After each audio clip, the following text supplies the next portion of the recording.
Pour agrémenter l'exemple, je vais aller directement sur Internet, copier un paragraphe que je vais aller prendre directement sur Wikipédia.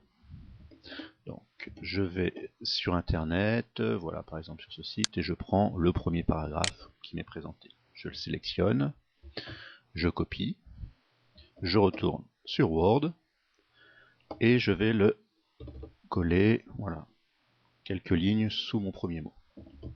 Voilà qui est fait. Donc, ce que nous avons vu tout à l'heure avec la simple touche de tabulation s'applique bien sûr pour un mot, pour une ligne ou pour un paragraphe.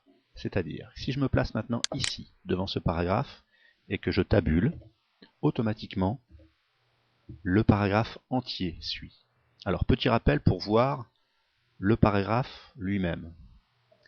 Il suffit d'activer la touche Afficher les caractères non imprimables, qui vous permettent de voir comment est constitué le document. Donc si je clique dessus, effectivement, je vois mes symboles qui m'indiquent mes retours à la ligne créés avec la touche Entrée. Donc ici, mon retour à la ligne, et le dernier est ici, qui m'explique qu'en fait, tout ce pavé est un paragraphe.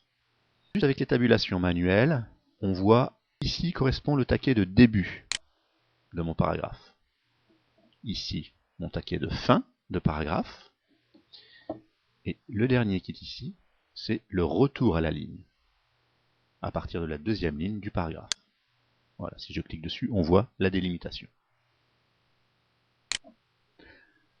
Alors, tout à l'heure, pour effacer les tabulations créées, on a vu qu'il fallait juste faire Shift Tab.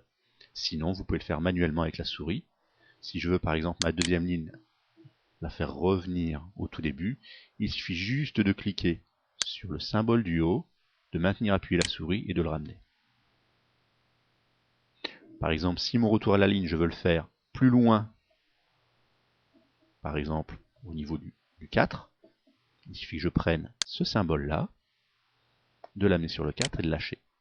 Vous voyez, c'est le retour à la ligne qui change et absolument pas la première ligne qui est définie par ce premier taquet. Donc maintenant, si je prends ce taquet et que je bouge, effectivement, vous voyez, il n'y a que la première ligne qui suit. Même chose pour le taquet final qui nous indique la fin du paragraphe.